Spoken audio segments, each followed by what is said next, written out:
قلوبهم وعلى سمعهم وعلى أبصارهم غشاوة ولهم عذاب عظيم. صدق الله العظيم. اللهم ارحمنا بالقرآن. Para alim ulama yang saya muliakan, para tokoh masyarakat yang saya hormati, Bapak Ibu hadirin hadirat jemaah yang saya cintai karena Allah. Alhamdulillah, syukur kepada Allah Subhanahu wa taala dengan syukur yang sedalam-dalamnya karena di pagi menjelang siang hari ini kita masih bermuajahah di majelis ilmu, majelis pekan Selasa tiap Selasa di Pondok Pesantren Tahfiz Al-Quran Bait Qur'annya. Salam dan salam semoga terlimpah dan tercurah buat junjungan tercinta Nabi Muhammad sallallahu alaihi wasallam, Rasul yang telah memberikan kita langkah-langkah yang tepat, langkah-langkah yang cerdas untuk sukses dunia dan akhirat. Jemaah rahimakumullah, kami dari Pondok Pesantren Tahfiz Al-Quran, ya, alhamdulillah salah seorang santri kita sudah menyelesaikan studi S1 di Al-Azhar Kairo, Mesir untuk jurusan hadis. Ya, masa studinya awal 2020. Sekarang baru 2023 belum selesai, bulan 8. Jadi 2 tahun 8 bulan selesai S1 LC. LC Mesir beneran bu, bukan LC lulusan Ciputat, bukan. Ada juga LC. Saya LC saya. LC saya banyak nih, lulusan Ciputat, S2-nya, S3-nya, UIN, PTIK, LC saya ini, berkali-kali saya LC. Nah ini LC-nya betul-betul dari Timur Tengah. Ya, 2 tahun 8 bulan, ini termasuk tercepat lah. Karena yang paling cepat sebelumnya itu 3 tahun setengah.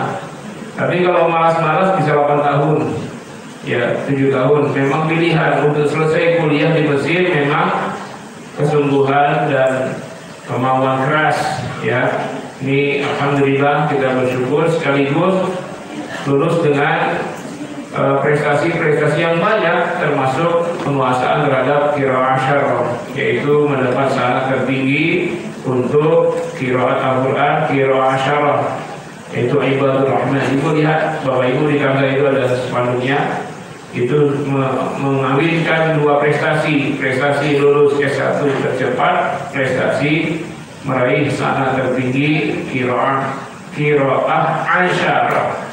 Jadi kalau asyarah itu maksudnya 7 mutawatir dan 3 sahih. Yang 7 mutawatir disebut qiraah sam'ah. Ya, itu pasti bacaan dari Nabi SAW tanpa keraguan. Kemudian yang sahih 3, yang sahih itu juga secara sanad itu sudah sahih bahwa benar Rasul membaca dengan 3. Tapi setiap qiraah ada 2 riwayat. Sehingga kalau qiraah sab'ah itu 14 riwayat, jadi 14 cara baca. Kalau qiraah syarah itu 20 riwayat. Berarti ada 20 bacaan. Nah, nanti di atasnya ada qiraah 11 sampai 14. Ini syadz. Ya. Ada lagi yang maudhu yang palsunya, qiraat yang kesekian itu tidak untuk diamalkan, hanya untuk diketahui. Jadi yang diraih oleh para qari'ul Quran adalah qiraah yang mutawatir, qiraah sab'ah, dan yang sahih tambah 3 yaitu jadi qiraah asyarah. Nah ini luar biasa prestasi ini. Kalau di Indonesia mungkin sangat tertingginya, kalau alam nggak tahu di tempat lain. Kalau di IG ada Syekh Muhammad Ahsin Sakhor, ya. Nah ini diantara para ulama yang mudah-mudahan cita kita itu untuk menjadikan 1 juta ulama besar itu dimulai dari 1 orang. Kan tidak mungkin ada 1 juta kalau tidak ada 1, 2 aja nggak ada kalau nggak ada 1. Nah ini sudah dimulai. Nah yang selevel dengan Ibadur Rahman yang bersama-samanya ketika berangkat ke Mesir itu ada sekitar 6 orang lagi. Mudah-mudahan selesai tahun depan. Kalau tidak molor ya, nah itu yang selesainya normal itu. Alhamdulillah semua pada lulus. Terakhir informasi tentang nilai mereka lulus Walaupun ada yang jayid dan juga banyak jayid. Yang paling tinggi itu nilainya mumtaz. Allah. Nah, baik Bapak Ibu sekalian, yang kedua kita akan adakan training faraid hari Sabtu 16 September di Masjid Asy-Syarif. Ya, kalau bisa semua hadirlah berbondong-bondong. Lalu nanti bulan November kita sudah dapat izin ya untuk agenda di Istiqlal. Ya, insyaallah November itu kita akan ya menggandengkan Syekh Ibadur Rahman. Mudah-mudahan di Istiqlal bisa terbuka pintu untuk peluang mungkin selama libur bisa sekali atau dua menjadi imam di sana. Kan sudah mulai qiraah asyar. Siapa tahu ayahnya dapat jadwal khutbah di Istiqlal. Ayahnya, nggak tahu siapa. Saya pernah di telepon dari Istiqlal ini. Wah, siap, ketawa-ketawa. Ternyata di prank sama orang. Mudah-mudahan siapa tahu nanti kita di dalam hari berikutnya, mudah-mudahan ada santri kita yang bisa sukses jadi imam di sana. Atau kalau memang nanti ada peluang bisa jadi imam di Masjidil Haram, Al-Makki dan Al-Madani. Oke, kita sudah selesaikan tafsir surah Al-Baqarah ayat 1 sampai 5 yang merupakan karakteristik orang-orang yang beriman bertakwa. Allah beri gambaran. Setelah sebelumnya di surah Al-Fatihah diakhiri dengan 3 golongan, yaitu alladzina an'amta 'alaihim, siratal ladzina an'amta 'alaihim, yaitu orang yang beriman dan bertakwa. Nah, itu diuraikan di ayat 1 sampai 5. Kemudian ghairil maghdubi 'alaihim, bukan orang yang kamu murkai, yaitu Yahudi, waladhdallin, akidah orang-orang sesat Nasrani. Nah, di awal Al-Baqarah juga diuraikan pada awal-awal pembahasan 1 sampai 5 tentang akidah orang-orang yang bertakwa dengan sifat-sifat dan ciri-cirinya yang sudah kita bahas. Nah, sekarang kita masuk gambaran kedua, yaitu karakteristik akidah orang-orang kafir. Ayat 6 dan ayat 7 surat Al-Baqarah. Silakan semua dibuka. Ada Al-Quran di dekatnya diambil. Surat kedua ayat 67. Yang ada di handphonenya aplikasi Al-Quran silakan dibuka. Surat kedua ayat 67. Antum yang tidak buka Quran, tidak buka aplikasi, saya sangat berhusnuzon sudah hafiz dan hafizah semuanya. Mari kita awali ta'awudz dan basmalah. Kita baca doa ini ya ibu-ibu bapak sekalian. Wahidna thalatha.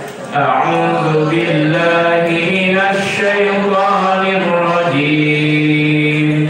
Bismillahirrahmanirrahim. Innal ladzina kafaru sawa'un 'alaihim anzartahum am lam tunzirhum la yu'minun. Khatamallahu 'ala qulubihim wa 'ala sam'ihim wa 'ala absarihim ghishawatun wa lahum 'adzabun 'adzim.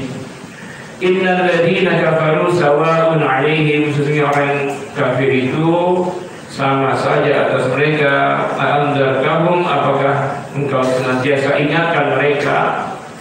Amlam tunzirhum, atau engkau tidak berikan peringatan kepada mereka? La yu'minun, mereka tidak akan beriman. Khatamallahu 'ala qulubihim, karena Allah telah mengkhatam, menstempel, mempatri, menutup. Kalau khitamul kitab, penutup kitab, penutup buku itu. Wa'ala sam'ihim, juga menutup pendengaran mereka. Wa'ala absarihim, dan juga pada mereka ghisyawah, terhalang untuk menerima kebenaran. Walahum 'adzabun 'adzim, bagi mereka azab yang teramat besar. Bapak Ibu sekalian, ayat ini merupakan tahniyah ya, hiburan bagi Nabi SAW yang selalu ditentang oleh orang kafir, bahkan di antara mereka paman-pamannya sendiri yang tidak mau beriman, Nabi sedih, ya, sangat sedih karena orang yang kafir itu tidak mau menerima kebenaran yang beliau bawa. Bukan berarti ingin memaksakan kehendak, tetapi memikirkan nasib orang-orang kafir yang tidak juga mau beriman. Nabi bersedih hati sampai Nabi dengan segala cara, segala rencana untuk mendakwahkan mereka agar dapat hidayah, terutama kerabat beliau sendiri, paman-paman dekat, ya, yang mereka menentang dakwah Nabi. Sedihnya Rasul karena mengenang nasib mereka yang akan mereka dapatkan di akhirat kelak, yaitu azab yang pedih. Ya. Nah, jadi ayat ini menghibur Nabi. Ya, mereka itu kufur, tidak mau menerima kebenaran yang kau dakwakan ya Muhammad, karena hati mereka adalah khotam. Khotam itu sudah tidak bisa lagi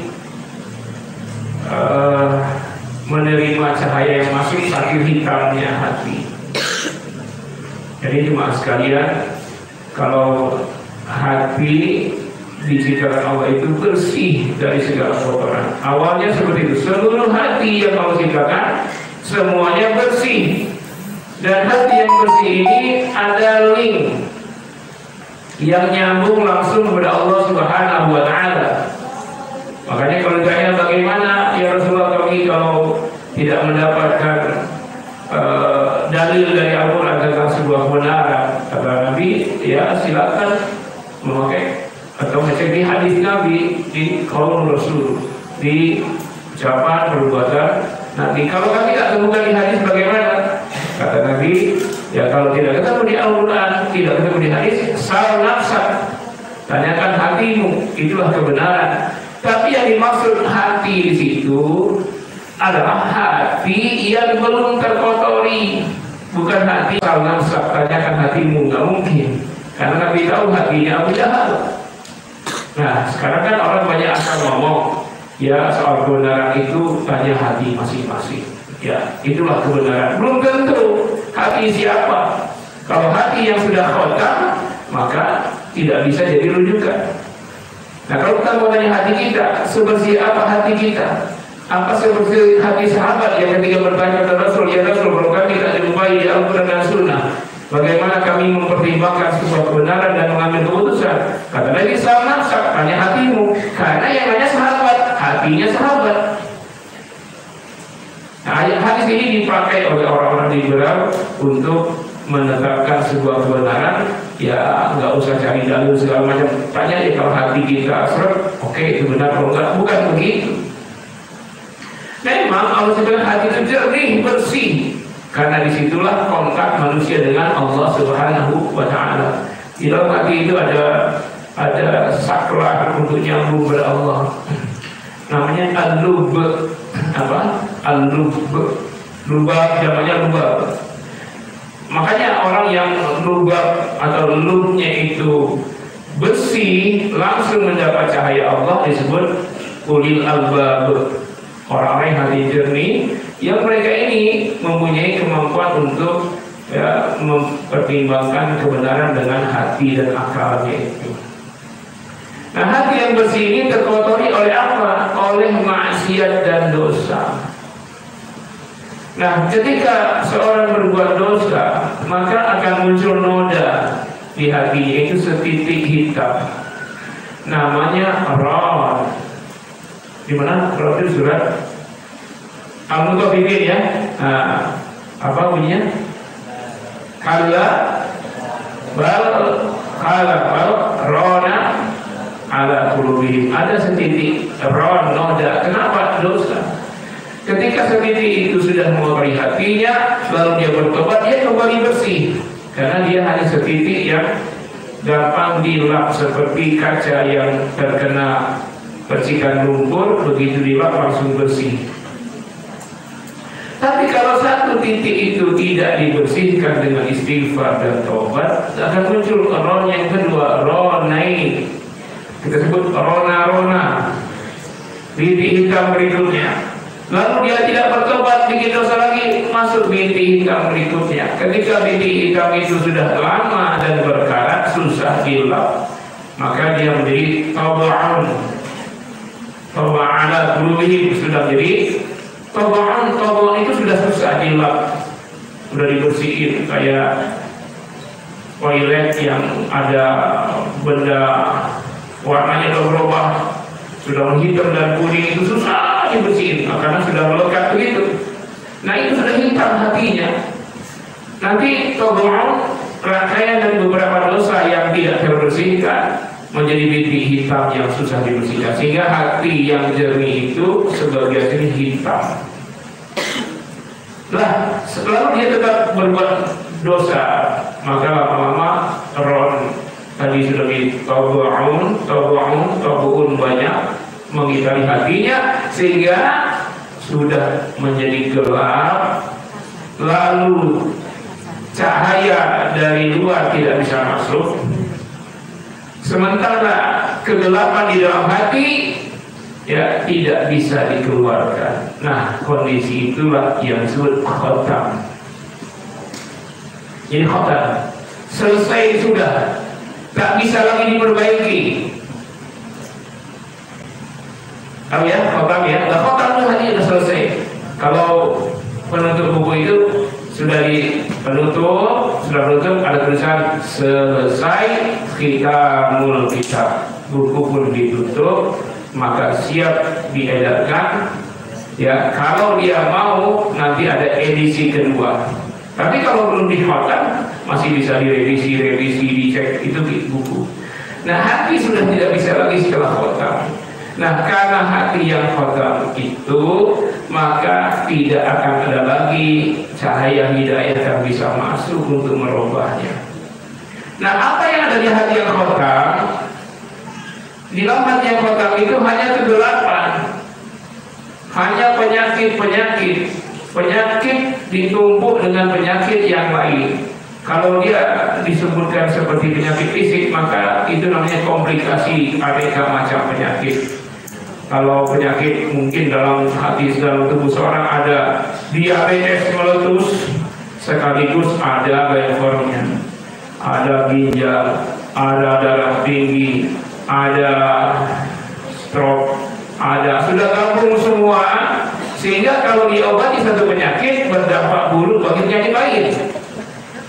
Misalnya dia mau menyembuhkan penyakit gulanya dan dia tidak boleh makan gula, tapi levernya butuh gula, sementara levernya juga stadium mengerikan.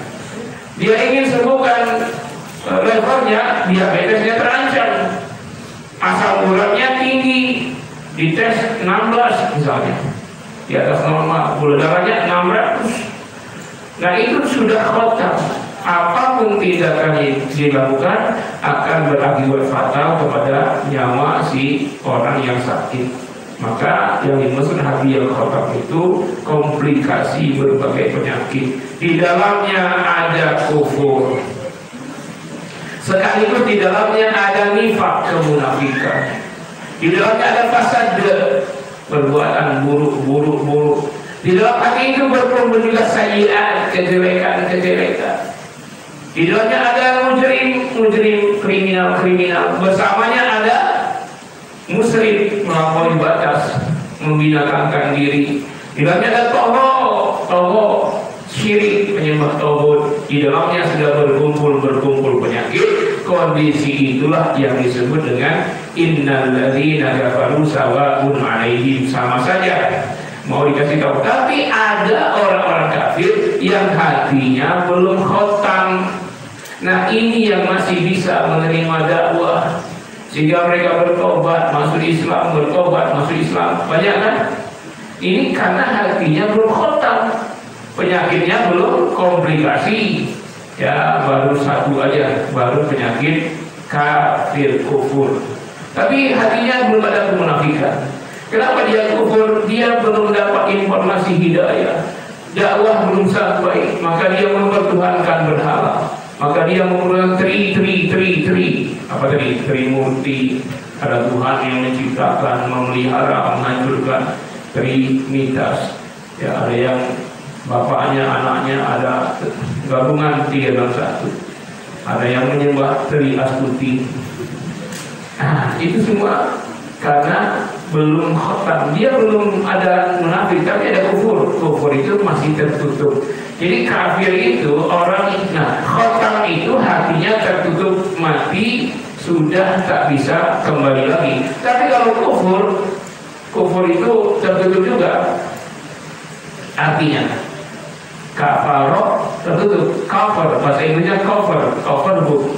Tertutup hatinya karena belum masuk hidayah. Masih tertutup ya, belum sampai dakwah tentang kenabian, belum sampai dakwah tentang Al-Quranul Karim, maka mereka masih tertutup hatinya.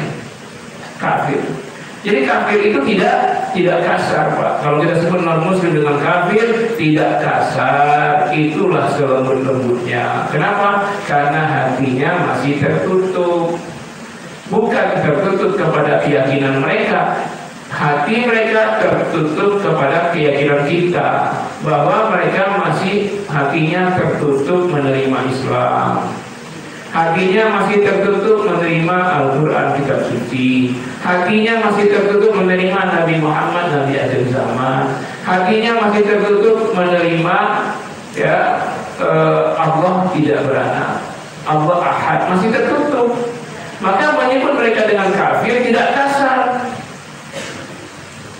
Justru yang kasar itu adalah menyatakan mereka non-muslim.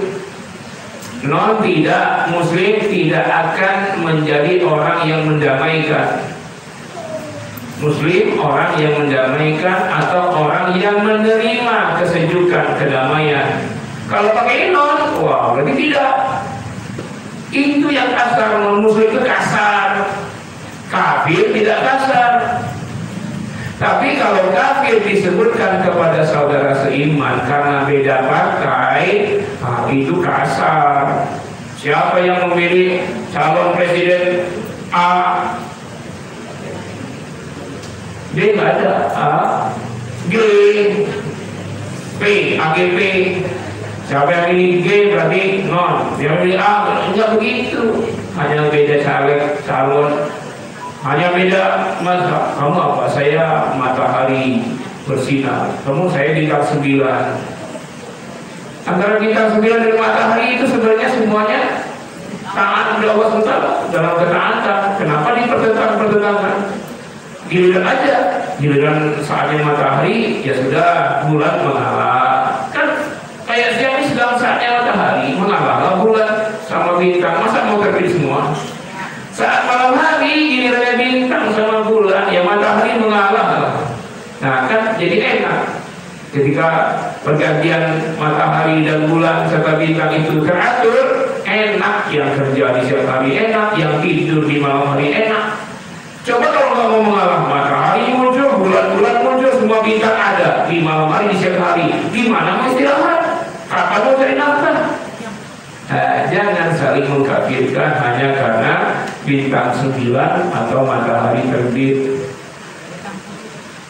Apalagi bintang 7, obat sakit kepala itu. Ada apa ini? Tolong dicek. Kalau baterai nggak mungkin, ini kan nyambung ke itunya. Ada yang nyala nggak nih? Ada colokan yang longgar itu. Nah jadi yang dimaksud dengan yang khotam itu adalah yang sudah tidak bisa menerima hidayah. Yang mana? Yang tidak menerima ciri-ciri orang bertakwa tadi. Yang pertama, orang bertakwa itu adzallina yu'minuna bil ghaibi. Nah yang tidak bisa menerima itu ya mereka ingkar dengan yang gaib, nggak percaya bahwa Tuhan itu tidak bisa deteksi. Mereka ingin beriman kalau Tuhan itu terlihat. Makanya kalau tidak terlihat, mereka memaksakan diri supaya Tuhan itu terlihat dengan membuat personifikasinya, dibikinlah patungnya, dibikinlah gambarnya, karena mereka akidahnya materialisme. Alladzina yu'minuna bil ghaibi. Kalau yang beriman, mereka yakin dengan yang gaib. Allah Maha Gaib, yakin ke Allah Subhanahu. Mereka tidak akan beriman sebelum melihat Allah secara fisik. Ini yang terjadi dengan kaum Bani Israel. Wa yaqulu ya Musa lan nu'mina laka hatta narallaha jahratan. Mereka Bani Israel memberi syarat, ya Musa, kami tidak akan beriman kepada engkau kecuali kami lihat Allah terang-terangan dengan mata fisik. Apa itu jadi? Fa'akhadathum sa'iqah. Mereka disambar petir. Ya. Nah, jadi upaya manusia melihat Tuhan secara langsung tidak akan bisa, tapi nanti kita yang berpaham Ahlus Sunnah wal Jamaah yakin di surga akan melihat wajah Allah, wajah Allah. Tapi masuk surga dulu, yang masuk belakang enggak. Lalu yang kafir ini siapa lagi? Wa yuqimuna shalah. Mereka yang tak mau salat, berarti kategori kafir di sini orang yang ngaku Islam juga tapi tidak salat, mengingkari kewajiban salat. Wa mimma razaqnahum yunfiqun, mereka mengingkari untuk berinfak. Dia bakhil, pelit. Cirinya orang beriman dermawan. Bacalah surah Nisa, Al-Baqarah dan lain-lain. Kemudian siapa lagi? Mereka mengingkari ayat-ayat yang Allah turunkan, kitab-kitab yang turun kepada Nabi Muhammad, Al-Qur'anul Karim dan sebelumnya, Zabur, Taurat, Injil. Siapa lagi yang masuk kafir di sini? Yang mereka mengingkari hari akhir. Wabil akhirati hum yuqinun. Mereka ingkar hari akhir. Orang beriman yakin. Nah, ini masuk kategori innal ladzina kafaru sawa'un 'alaihim, mengingkari hari akhir. Kalau beriman mengimani semuanya, maka mereka berdiri atas hidayah. Ya, sebutkan dzalikal kitabul la raiba fihi hudal lil muttaqin. Di awal, nanti di akhir ayat tentang orang beriman, ulaika ala hudan min rabbihim, mereka tetap istiqomah di atas hidayah dari Tuhan mereka, wa ulaika humul muflihun, mereka lah yang meraih kemenangan. Jadi yang dimaksud hudan pada ayat kedua itu berbeda dengan hudan pada kelima. Hudan pada ayat kedua maksudnya adalah hidayah sepanjang hidupnya. Dia di atas petunjuk dalam semua ucapan, semua perbuatan, semua tingkah lakunya. Nanti hudan dia kelima, artinya dia istiqomah di atas hidayah, sehingga ketika matinya terus dalam keadaan husnul khotimah dalam hidayah Allah Subhanahu. Nah, itu yang beriman. Nah, kafir itu lawannya tadi. Innal ladzina kafaru sawa'un 'alaihim, sama saja. Diingatkan tentang akhirat, diingatkan tentang kitab, diingatkan tentang Allah yang Maha Gaib, diingatkan tentang harus berinfak, diingatkan dengan beriman Al-Quran dan kitab sebelumnya, diingatkan dengan hari akhirat. Mereka menolak semuanya. Sudah berbagai cara dakwah Nabi, mereka tak terima. Kenapa mereka tak terima? Semuanya karena hati mereka khotam, hati mereka tertutup. Karena hati tertutup, maka pendengaran tertutup, pandangan tertutup. Memang hati itulah malikul a'dha, raja dari seluruh anggota tubuh adalah hati. Apa hati itu?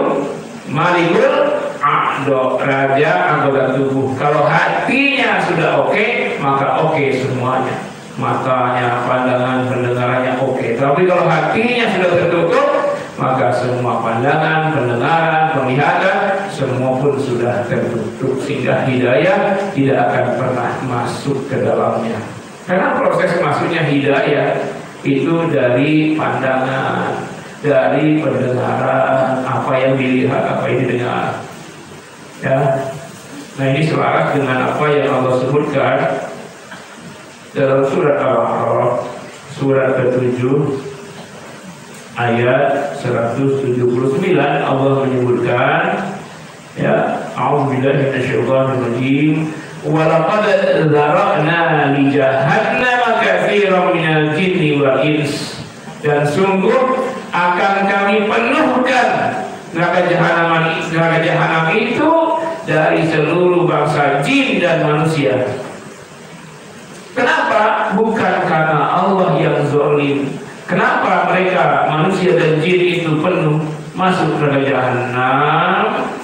Kenapa? Lahum qulubun la yafqahuna biha. Mereka memiliki hati tapi tak mau menggunakan hatinya memahami ayat-ayat Allah Subhanahu wa ta'ala.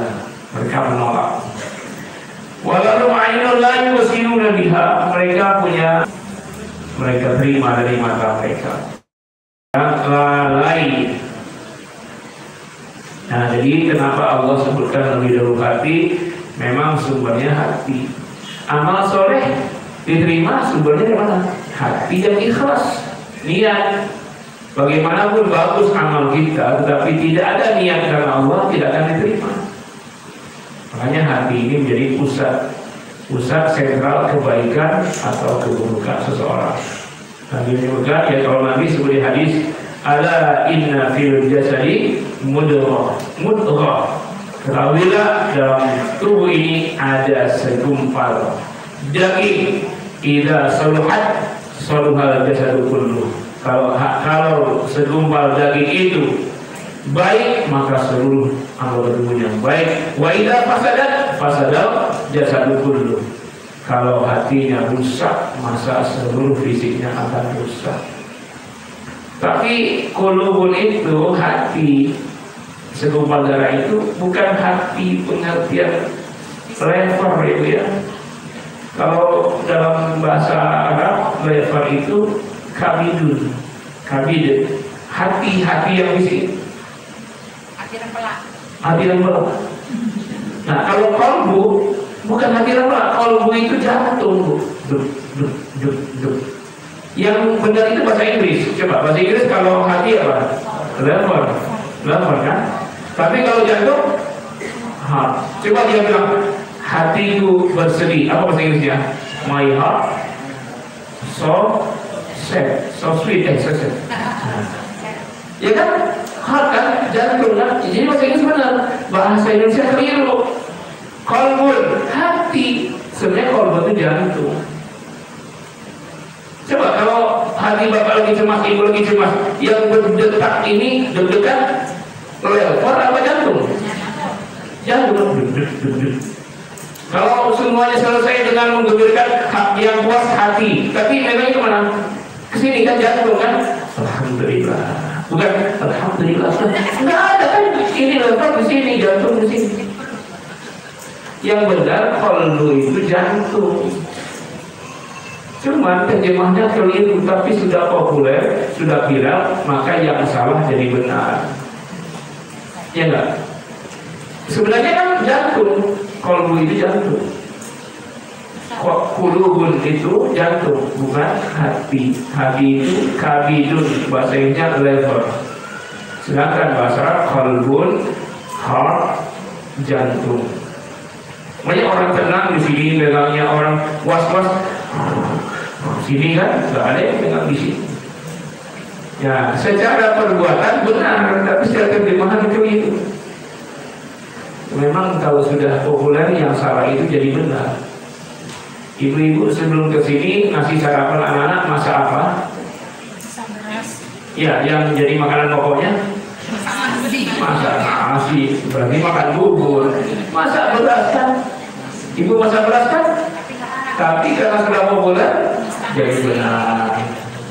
Ya, masak nasi dimasak jadi bubur. Yang benar masak nasi itu penjual nasi goreng. Masak nasi dia sudah jadi nasi dia goreng, kan masak nasi itu.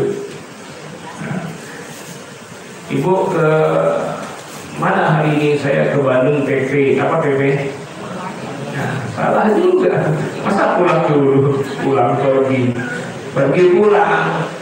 Tapi seringkali yang salah itu jadi benar. Atau memang dia sudah memang benar, tapi yang tahu hanya ahli bahasa, ahli sastra.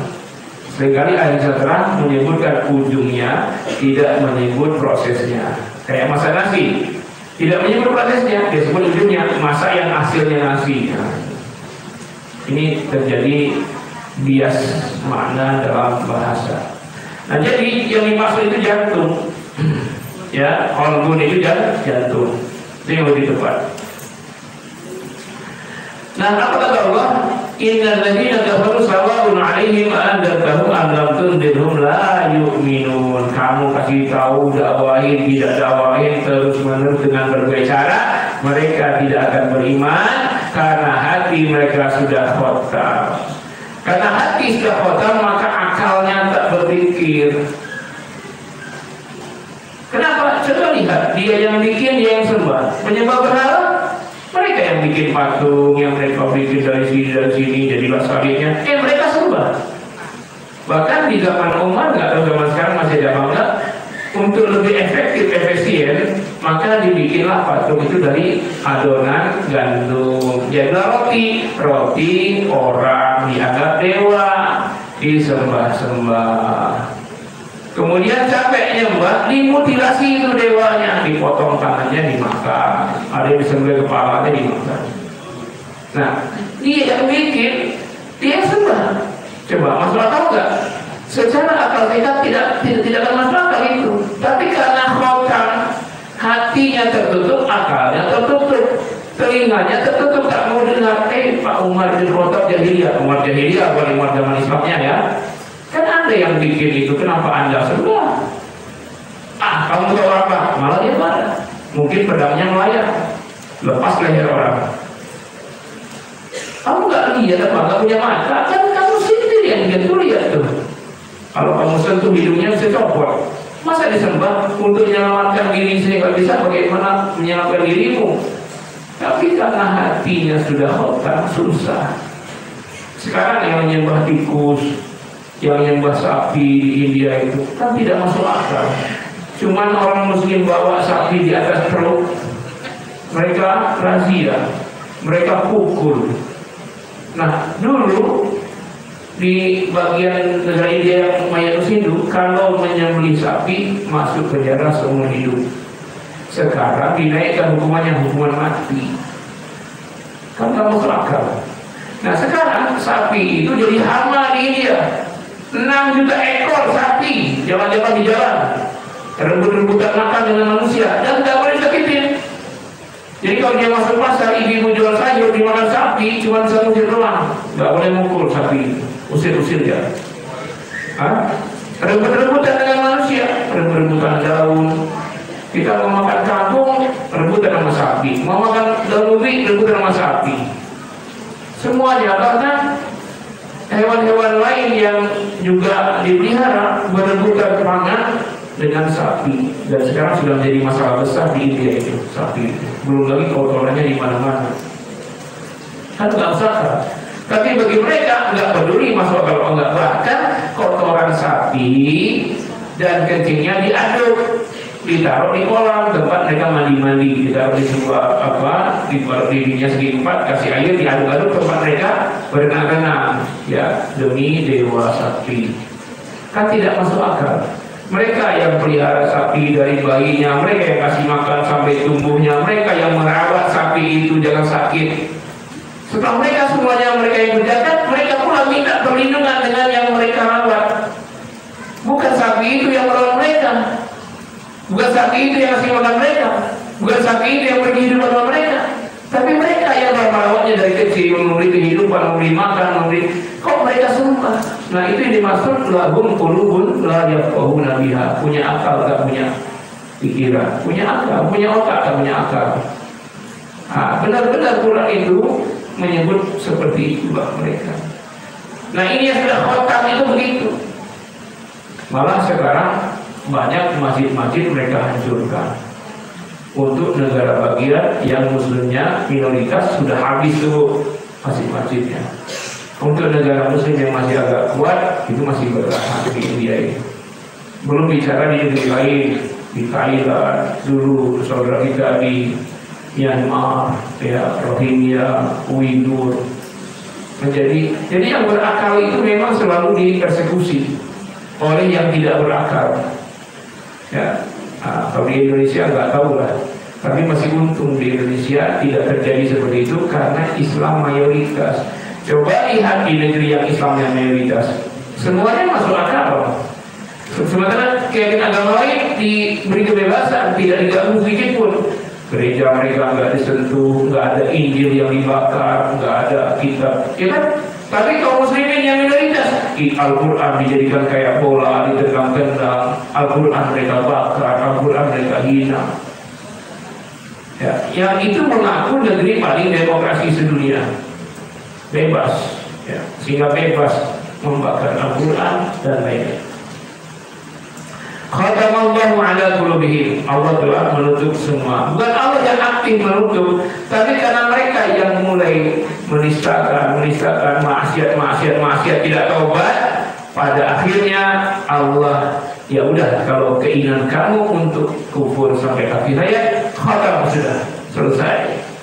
Tapi bukan Allah yang menyebabkan mereka ingkar, mereka sesat, itu diri mereka sendiri, bukan Allah. Wa anna Allaha laisa bizallamin lil 'abid. Allah tidak pernah zalim kepada seorang hamba pun. Nah, akibatnya di dunia mereka terhina. Mereka mandi dengan kotoran sapi, mereka muliakan sapi, sementara anaknya kelaparan. Bahkan maaf ya Bu, di India Bu sekarang diprotes oleh aktivis India itu. Sapi lebih berharga daripada emak-emak. Sapi lebih berharga dari wanita. Kalau ada wanita yang mau lahiran sekarang, ada sapi yang juga sakit untuk diobati, maka sapi didulukan. Wanita yang hamil mau cari rumah sakit bisa ditunda. Nah, itu yang diprotes oleh aktivis India yang di Inggris bagi studi dia mahasiswa, dan dia itu terancam kalau pulang akan dieksekusi itu. Tapi dia akhirnya dia kampanye wanita-wanita itu pakai patung kepala sapi. Wanita India pakai patung topeng sapi, di share di dunia maya, diviralkan. Protesnya ini sudah respon, sehingga banyak wanita-wanita di India menonton ini, mereka merasa tergerak bahwa kami lebih mulia dari sapi. Nah, mereka pun ikut memotret diri mereka dengan patung kepala sapi untuk kampanye. Ya, itu pun kampanye bukan menghina sapi, hanya ingin supaya kedudukan mereka itu setara dengan sapi atau lebih mulia dengan sapi. Begitu parahnya, karena penguasanya sekarang yang punya keyakinan seperti itu. Umat Islam yang paling terdesak akibat keyakinan itu. Jadi hukuman dinaikkan, yang nyembelih sapi dari hukuman seumur hidup menjadi hukuman mati. Dan kalau Idul Adha itu kaum muslimin selalu di objek penyiksaan. Lucunya mereka kalau ada yang mau itu dijual, diekspor, boleh. Kalau padahal kalau orang Islam mau nyembelih, contoh orang Hindu sama aja tuh, orang Hindu di Bali, nggak ada yang potong sapi. Tapi kalau kita lagi Ramadan, lagi Idul Adha di sini paling banyak sapi Bali. Kenapa? Mereka jual, mereka tahu kita mau sembelih, yang ini sembelihlah Tuhan kami. Tahu mereka. Tapi kalau mereka tidak boleh nyembelih, tapi jual boleh. Ya, khatamallahu ala qulubihim, karena itu Allah tutup mati hati mereka, wa ala sam'ihim, juga pendengaran mereka. Udah datang banyak dakwah. Itu kan kamu lihat, itu kan bukan makanan. Kenapa kamu makan itu kan? Bahkan yang nyembah tikus itu, dia jual roti. Kalau di etalase roti itu banyak tikus, makin laris. Ya, di India juga tuh penyembah tikus itu. Jadi kalau ada tikus dibiarkan, nanti ada roti-roti, ada tikus jalan di etalase. Nah, itu paling laris tuh. Kan itu qulubun la yafqahu, akal tidak bisa memahami kebenaran. Lalu mereka sakit-sakitan. Nah, sakit yang dibawa oleh bibit-bibit penyakit dari tikus. Coba di Timah sini ada etalase tikus jalan-jalan, ada kue, ibu makan nggak? Ada di beras aja nggak mau beli berasnya kan? Di beras tuh yang dicuci dibersihkan, apalagi yang sudah kue jadi. Nah, itu mereka sudah tidak punya akal karena kesesatan, telah menutupi akal, pendengaran, penglihatan. Risyawah benar-benar tertutup, khotam tertutup, risyawah terhalang. Risyawah ini menjadi makna menguatkan, benar-benar telah tertutup akal mereka. Walahum azabun azim, dan bagi mereka azabun azim, azab yang sangat besar. Saya mau tanya, kalimat azabun tunggal atau jamak? Woi anak-anak, mufrad atau jamak azabun? Mufrad, satu azab. Azimun, mufrad atau jamak? Mufrad juga. Ya, kalau banyak itu muslana, banyak azim. Tapi begini, di dia tidak menggunakan alif lam. Banyak tentang azab lain mulai alif lam. Lahumul azab, lahumul. Nah ini kita ada lahum azabun, isim nakirah. Azimun tidak pakai lam, juga isim nakirah. Lawannya ma'rifah. Nah nakirah itu menunjukkan aneka macam. Jadi walaupun kalimatnya tunggal satu, tetapi maknanya aneka macam, banyak jadinya. Jadi di akhirat itu azab mereka bukan satu azab, karena lafaznya nakirah, azabun azim, azab aneka macam azab. Azim sangat besar, yang setiap aneka macam azab itu besar semua, bukan azab yang cicilan-cicilan, benar-benar azab yang dahsyat. Artinya apa? Nanti azab mereka di neraka jahanam bukan hanya dibakar, ada segala macam aktivitas azab di situ. Saya agak sulit menggambarkan karena Al-Quran menyebutkan dengan berbagai macam. Ada yang disetrika, setrikaannya segede mobil Pajero.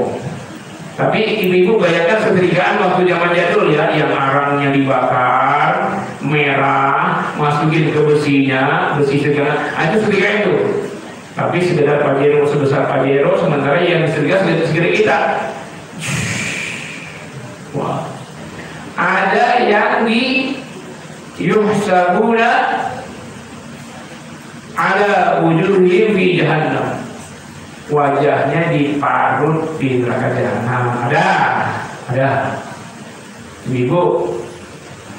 Ibu ini kalau beli alat kosmetik yang paling banyak untuk ngebersihin apa? Wajah, ya kan? Karena untuk wajah ini bisa jutaan. Kosmetiknya aja, lipstiknya apa? Waduh, bedanya 5 cm. Nah itu yang paling berharga. Uang bapak juga wajah paling berharga, tapi itu yang diparut. Siapkan parutan besi merah berligi-ligi tajam, nanti di gambar rambutnya disempurkan oleh malaikat zabarnya, lalu diparut. Ada jenis azab yang lain yang juga semuanya azim, dahsyat semuanya. Ada yang yukhadhu bin nawasi wal aqdam. Ini kepalanya, nawasi, ini kakinya aqdam. Ini tangannya malaikat zabarnya. Buat saya, kalau saya kecil. Nah, misalnya ini orang. Nah, si bagian kepala juga kaki. Yukhadhu bin nawasi wal aqdam. Kaki dan kepalanya diremukkan. Setelah dibakar, angus, brok. Dan lagi utama, hatom itu meremukkan. Jadi setelah dipanggang itu kan kosong. Nanti dicengkram, diremukkan. Pernah beli lontong sayur padang? Nah, kalau udah siap itu kan ada bumbu merah, diambil. Nah, itu ada juga tuh yang belum gitu di neraka jahanam, kerjaan malaikat zabaniyah. Mau ketemu zabaniyah? Kalla la tuti'hu. Sekali ini jangan, kata Allah, jangan pernah ketemu dengan dia. Sanad'u zabaniyah, kami panggil malaikat zabaniyah, tapi kata kalla la tuti'hu, jangan pernah ketemu dengan zabaniyah, jangan ketemu, pasti celaka. Nabi aja nggak disenyumin ketika Isra Mi'raj. Semua makhluk seantero langit semuanya senyum kepada Nabi dengan penuh yang gembira menyambut kehadiran Rasul ketika Mi'raj, kecuali malaikat penjaga neraka. Kaget Nabi, satu-satunya yang nggak senyum. Jangan pernah ketemu dia. Supaya tidak ketemu dia, apa kata Allah? Wasjud, banyaklah bersujud kepada Allah. Waqtarib, mendekatlah kepada Allah. Semakin dekat Allah, makin jauh dari zabaniyah. Makin dekat kepada Allah, makin jauh dari zabaniyah. Makin jauh dari Allah, makin dekat dengan zabaniyah. Nah, gitu aja. Wasjud waqtarib. Itu azabun azim, aneka macam azab ditimpakan dan semuanya azim, dan tidak dikurangi derajat kepedihan dan kengerian kesakitan azab itu. Fadzuqu falan nazidakum illa azaba. Ini ayat yang membuat Abu Bakar mendengarnya demam 4 hari. Ini azab yang paling, ayat yang paling mengerikan. Fadzuqu, maka rasakan oleh kalian wahai penghuni Jahannam. Fadzuqu falan, maka selama-lamanya tidak akan nazidakum, kami tambah kepada kalian wahai penghuni neraka, illa azaba, kecuali kepedihan siksa. Jadi sakitnya azab neraka detik sebelumnya, detik ini lebih pedih dari sebelumnya. Detik akan datang lebih. Jadi tidak ada yang pengalaman dengan azab yang sama. Makanya disebut dengan tunggal azab azim. Satu azab, tapi ada yang macam. Jadi azab yang sama tidak terulang. Kenapa? Azab yang berikutnya lebih pedih. Nah, azab ini tidak terulang, azab berikutnya lebih pedih, sehingga tubuh tidak bisa beradaptasi. Jadi untuk supaya mengurangi pedihnya azab tidak sempat. Tapi kalau orang masuk penjara, sebulan pertama dia sedih, masuk bulan kedua sudah mulai beradaptasi, bulan ketiga sudah ketawa-ketawa dia sesama penghuni Jahannam. Enggak lagi tersiksa dia, penghuni penjara. Apalagi kalau dikurangi hukuman mati jadi seumur hidup, 20 tahun jadi 10. Kata dia jadi 10 sekarang, nanti 17-an dapat remisi jadi 5 tahun.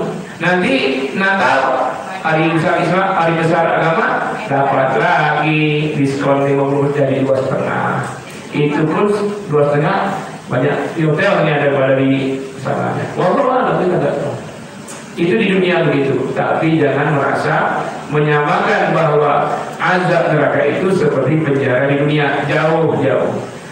Karena di neraka tidak ada masa seperti itu. Ada hari raya, ada hari kemerdekaan, remisi, nggak ada remisi. Satu-satunya yang dapat remisi tiap hari Senin, siapa? Siapa Senin dapat remisi dia? Cuma satu itu ya, enggak? Abu Lahab. Abu Lahab tiap hari Senin dapat remisi. Derajat azabnya dikurangi sedikit, tapi pas puasa kena lagi dia lebih tinggi. Satu aja amalnya yang membuat hari Seninnya lebih kurang sedikit. Karena ketika Nabi lahir, dia paman yang paling bahagia dan mempersembahkan 7 ekor onta untuk akikah kelahiran Nabi. Itu saja Abu Lahab. Abu Lahab paman yang paling sayang pada Nabi, tapi ketika Nabi diangkat jadi Rasul, menjadi paman yang sangat benci dengan Rasul. Dari paling sayang menjadi paling benci. Hanya itu yang lain nggak ada yang dapat diskon sehingga azabnya dikurangi, nggak ada. Ya, yang ada fadzuqu falan nazidakum illa adzab. Itu saja. Nah inilah Bu, jadi ada dua, satu orang kafir yang sudah khotam, ada yang belum khotam. Nah yang belum khotam ini mereka cuma tertutup karena belum sampainya informasi, sehingga cahaya hidayah itu belum bisa menerangi hatinya. Tapi zaman sekarang sudah canggih, ada yang buka internet, lihat YouTube, Google, lihat Ustadz, bahkan banyak pengakuan non Muslim menjadi pecandu mendengar ceramah Ustadz Abu Somad. Ada non Muslim candu dengan ceramah Agim, ada. Nah itu tinggal menunggu waktu untuk dapat hidayah dan hatinya belum khotam. Mungkin masih ke ron atau tabu'un ya. Jadi ron noda hitam, tabu'un noda hitamnya sudah berkarat, sudah hilang. Tapi makin banyak baru khotam sudah hitam semua. Baik, barangkali ada pertanyaan, saya persilakan sampai jam 6 sore. Saya sampai jam 9.20, 25 lah. Silakan Bapak Ibu.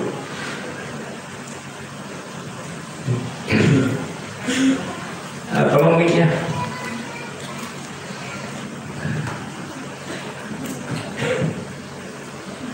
Nyalain dulu.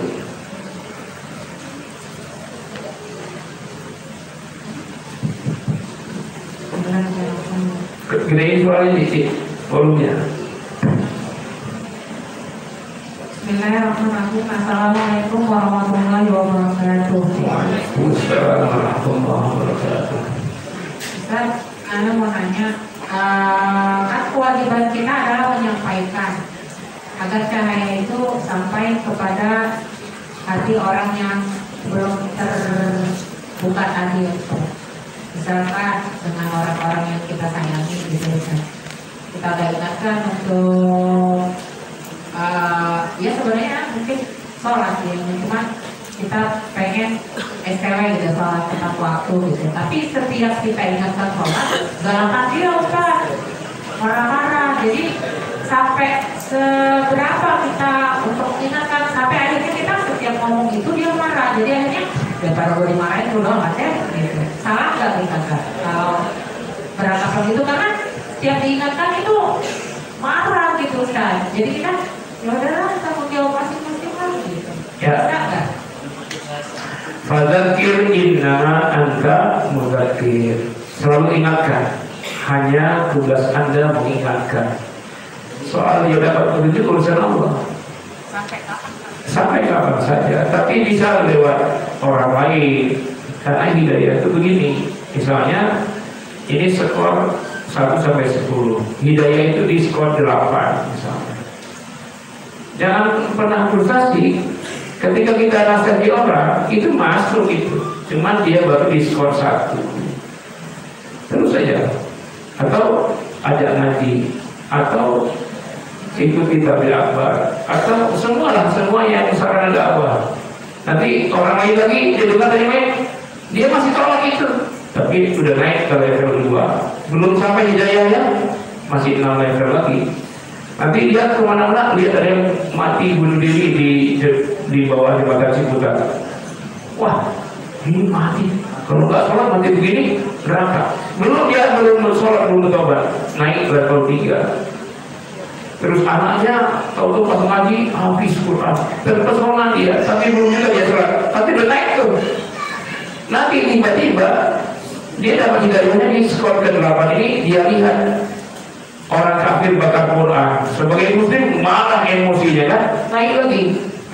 Saat itu dia tobat, bukan karena lihat orang kafir bakar Quran tadi, tapi karena banyak upaya orang lain yang berdakwah tadi, sehingga naik terus level hidayahnya sampai ketemu.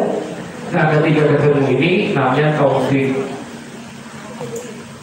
Jadi taufik itu lebih tinggi, taufik. Nah, kita gabungin taufik hidayah, pemain bulu tangkis. Jadi di sini, jadi jangan pernah bosan berdakwah, ya. Enggak apa-apa. Tapi kalau dia bosan dengan suara kita, mungkin kita latihan vokal dulu supaya dia. Ya, jangan berhenti. Fadzakir innama anta mudzakir. Kalau tidak kita, anak kita. Saya di RCTI 2 tahun ya, ketika habis Indonesia 2014-2015. Itu kan tim kreatif kan luar biasa pakaiannya, entah gimana, keteknya kelihatan apa segala macam. Itu nggak bisa kalau cuma kita kasih tahu. Kita pakai baju begini ya Ustaz. Gimana caranya? Kita hasut tuh anak-anak hafiz yang hafal 25 juz, yang hafal 5 juz. Mereka itu sambil bercanda-canda lah dari ngomong ke tim kerja perempuan itu, tolong dong tutup jilbabnya. Nah, mulai mereka bercanda-canda awalnya. Kalau ada anak-anak hafiz yang kayak gitu, nggak mau sama tim kreatif itu disuruh sini, nggak mau, dia tutup mata terus, nggak pernah dilihat, nggak mau lihat pokoknya. Kami ini hafal Quran, nggak mau lihat. Kenapa nggak mau lihat? Kakak nggak pakai jilbab, bagaimana kamu mau lihat? Nanti hafal kami hilang. Nah yang menghasut anak-anak nanti hafalkan siapa? Sampai di negeri itu pakai kerudung semua. Dan fatalnya bagi SCTI, ketika selesai hadis Indonesia, disuruh kreatif dan duta, nggak ada yang mau tim kreatifnya. Sampai berani riset keluar, saking sudah kuatnya akidah. Nah, riset, jadi tim kreatifnya riset, ada yang hanya ada nggak tempat kaki 5? Ngapain Mbak? Mau jual nasi goreng di UIN. Sampai gitu Pak, saking bertaubatnya. Cuman 2014 juga banyak itu. 2016 saya nggak kepakai, mungkin karena risetnya. Waduh, kenapa tinggal pada keluar ini setiap habis Indonesia? Wah, ini diamnya. Saya Gubernur. Ada 3 yang nyusun kurikulum sana. Saya Gubernur, Ustaz Umar. Ustaz Umar ini nggak peduli dia berarti mau apa aja, dia kerjaannya kalau habis nyusun kurikulum persiapan, dia pergi kemana, tapi apa ceramah, nggak penting dia. Kalau kita sasaran kita sampai saudara-saudaranya kan, Pak Erwin, anaknya dua di TK kita, dua itu saudaranya lagi dan 3-5 acara habis Indonesia ngaji pagi, THR, 5 ditinggalkan semua. Tahu ada kenapa Erwin? Punya anak kembar, dia tinggalkan bertobat sama istrinya orang jimbaknya udah bagus banget, dua-duanya di TK kita si kembar. Pertama punya yayasan sendiri, sekarang bergeraknya di Al-Quran aja. Walaupun di mana? Padahal lagi naik daun itu 5 program TV terkenal dipegangnya semua dan semuanya lagi viral dan booming, ditinggalkan. Nah ini aneh kalau ada ustadz yang pengen jadi artis, yang sudah jadi artis itu taubat. Ya, ada juga jemaah kita, Ustazah Yolanda, anaknya di sekitar ini sekarang. Itu artis dangdut, nyanyi dengan Edi Ngesti dulu tuh berdua. Nah, itu ditinggalkan ya, tapi juga karena kita ada uang sekali mungkin ke beliau. Tapi anaknya sudah juga sekarang sudah jadi ustazah terkenal di BSD. Ya, ini hidayah. Itu hati mereka belum khotam, mungkin baru keron dihapus. Maka kata Allah, kata Nabi, wa'at bis sayyadah, itu ayat apa hadis? Ayat wa'at bis sayyadah hasanatu tamhuha. Hadis, ya, setiap ada yang buruk cepat berbuat baik, maka perbuatan baik akan menghapus yang buruk. Ya, apa saja keburukan, maka taubat segera ganti dengan amal baik. Kalau tidak begitu nanti akan menjadi toboan dia, amal buruk, toboan khotam. Kalau sudah khotam, Allah sudah tidak akan peduli dengan kita, tidak akan pernah dilayani di akhirat nanti. Dan Rasul tidak akan datang bersyafaat, panggil Nabi ya Malik ya Zabaniyah, lagi di neraka jahanam teriak-teriak, panggilkan Nabi kami Muhammad, kami mengutus syafaat. Noleh itu, nggak noleh. 300 kali itu 300 tahun manggil ya Malik, ya Malik, ya Malik. Mungkin Pak Malik datang, tapi Malik nggak noleh 3 tahun. Mungkin Malik yang masuk neraka, yang lain masuk datang dia. Kamu bilang saya, udah kamu itu Malik 3 tahun noleh dia. Faruku falan nazidatum illa azaba, dia buang muka. Nanti kemudian aku teriak lagi ya Malik, ya Malik. Panggilin dong Nabi kami Muhammad. 300 tahun dia enggak peduli dengan suara kita. 3 tahun baru dia noleh. Faduku falan nazidakum illa azaba. Makan pencarian kami di dunia, kata dia, diteriak-teriakin. 3 tahun yang ketiga teriak lagi. Tapi tahun akhirat yang seharinya 1000 tahun, 900 tahun akhirat kali berapa? Kali 12 ya tahun, kali 30, kali 1000. Berapa lama coba? Coba. 900 kali 12 kali 30 kali 1000. Kali 1000 900 tahun teriak-teriak manggil supaya datang syafaat Nabi. 900 kan 300 kali 3 itu di hadis ya, kali 12 tahun ya. Kalau sebulan 30 hari, kan 30 sehari 1000 tahun kali 1000. Tuh, aduh bilang pula. Berapa tuh? 324 juta. 324 juta tahun dibakar, digodok, disiksa, diparut, diremuk, baru Nabi datang, sudah gosong semua. Nah, itu yang masih ada akidahnya, tapi yang nggak ada selama-lamanya. Nanti keluar dia langsung dapat gelar, bukan gelar SAG, sarjana agak gimana gitu. Gelarnya Al-Juhannamiyun. Pling, stempel di kepalanya. Al-Juhannamiyun, alumni neraka jahanam. Bukan alumni 22, alumni Al-Juhannamiyun. Pas dia ke surga, penghuni surga lihat, wah diketawain semua, penghuni ketawa mereka. Waduh, alumni jahanam. Karena penghuni surga semuanya melihat dia sambil ketawa, dia balik lagi. Ya Allah, itu banyak penghuni surga udah penuh, saya nggak muat lagi. Kata Allah, pergi aja situ. Pergi yang kedua, iya balik lagi. Ya Allah, benar sudah penuh, nggak ada tempat lagi saya. Kata Allah, pergilah. Pas yang ketiga, baru ia di surga ngasih jalan. Baru dia dapat kenikmatan 10 kali lipat. Bukan 10 kali lipat penghuni surga yang duluan. Kenikmatan surga yang paling rendah setara dengan 10 kali lipat kenikmatan dunia yang setinggi-tingginya. Jadi seluruh nikmat dunia gabungin, semuanya, mobil mewah, harta banyak, punya villa, punya bungalow, istrinya Miss Universe lagi bermasalah. Semuanya dia dapatkan kali 10. Itulah nikmat surga yang paling serendah-rendahnya. Jangan abaikan kenikmatan dunia. Bila surga yang sangat indah dan luas hanya mengejar kenikmatan dunia yang hanya fata morgana. Walladzina kafaru a'maluhum kasarabin biqi'atin yahsabu dhama'an ma'a. Nikmatnya seperti fata morgana. Orang yang tak bisa lihat air kejar ke sana. Hatta idza ja'ahu lam yajid syai'a. Sampai dia lihat enggak ketemu setetes air pun. Itulah nikmat dunia. Fata morgana. Orang kehausan melihatnya air banyak, dikejar-kejar sampai di sana tak ada setetes pun.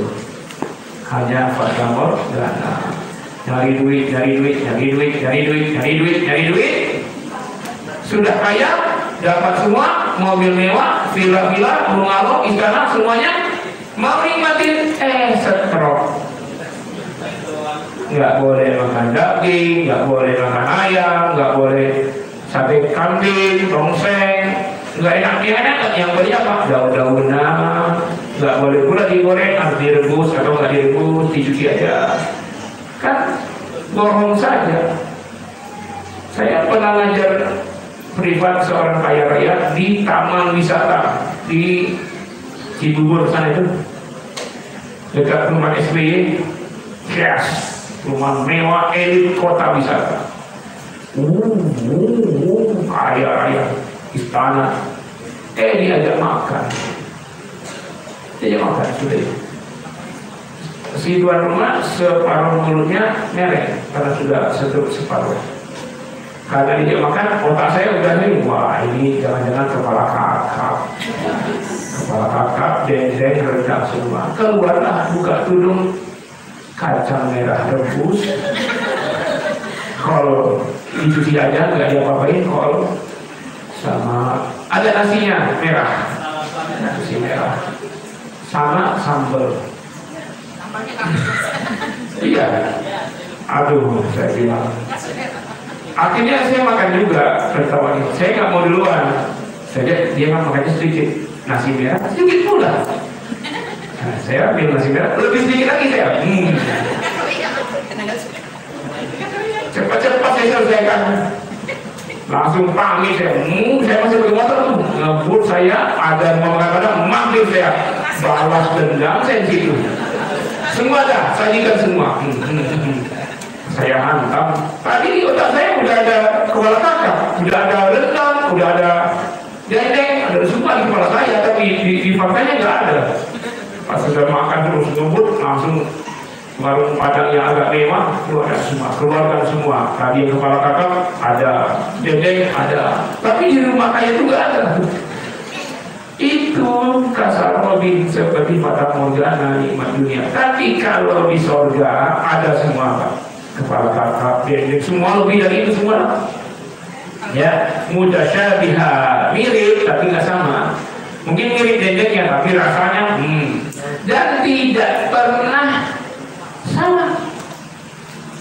Itu dimaksud tajri, mengalir. Tajri min tahtil anhar, mengalir. Nikmatnya mengalir seperti sungai. Kalau ada sungai, Bapak ambil air, lalu Bapak ambil air yang kedua, air yang sama atau air yang baru? Baru, katanya mengalir. Kalau terkena air sama, ini mengalir. Jadi air yang kedua sudah lewat. Jadi nikmatnya mengalir, nggak sama. Durian sama durian, ini durian makan. Ya Allah, kalau nggak nikmatnya. Karena nikmat otaknya ingin mendapat nikmat tadi. Dia makan durian yang sama, gigitan kedua, ya Allah ini lebih nikmat dari yang tadi. Nah begitu seterusnya, tidak pernah mendapat nikmat yang sama, justru bertambah-tambah nikmat seperti itu. Mau kita abaikan? Masuk 72 menit lagi. Maaf dulu. Tuzawwaj bisnada wa sab'ina min hurin ain. Terjemahkan sendiri. Entah saya terjemahkan ibu-ibu cemburu. Tuzawwaj bisnada 2 wa sab'in 70 min dari hurin bidadari ainin bermata jernih. Dah selesai itu. Nggak boleh teruskan kalau itu tafsirnya. Ayo, satu lagi kalau banyak masih ada 5 menit.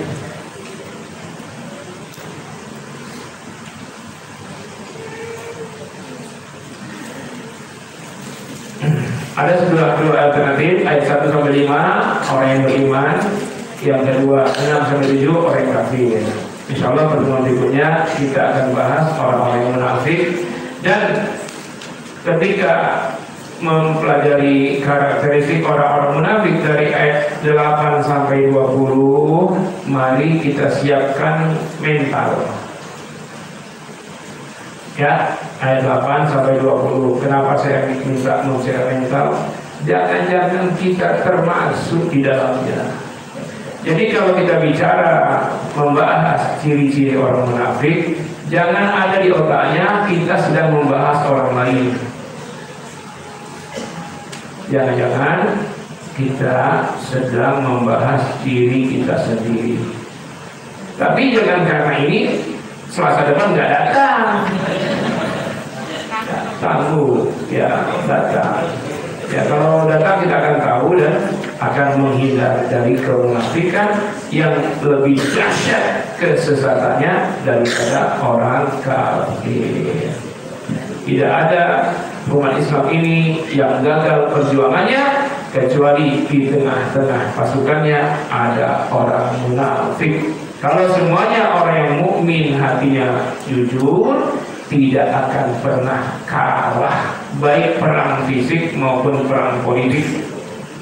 Kekalahan kaum muslimin hanya terjadi karena ada orang munafik di tengah-tengah kaum muslimin. Demikian jemaah sekalian, mari kita terus hadir menyemarakan pengajian ini. Dan saran saya, datanglah lebih awal jam 7:30. banyak penampilan anak-anak yang memukau, sehingga pantas nanti anak kita ini menjadi ulama besar. Ya, support kita yang penting. Saya sudah minta sama saya setengah 8 mulai. Nggak ada orang sama sekali, nggak apa-apa. Jangan-jangan jemaahnya hantu-hantu semua. Jadi mereka dengar kali tampil, hantu-hantu bertobat jadi jin muslim. Nah, maka boleh dari sarapan. Jadi selasa depan setengah 8 tampilan, baca Quran, salawat, baca i'rab, baca faraid. Ya. Baik, terakhir silakan Bapak Ibu mengikuti agenda-agenda kita. Di antara nanti adalah pelajaran faraid.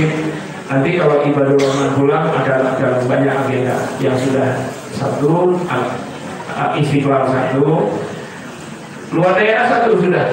Ya, pondok pesantren Darul Murojaah. Nanti ibadah ke sana beberapa hari, Palembang. Rencana bukan di pesantrennya, tapi Palembangnya, tapi panitianya pesantren Darul Murojaah. Ya, akan ditampilkan di situ.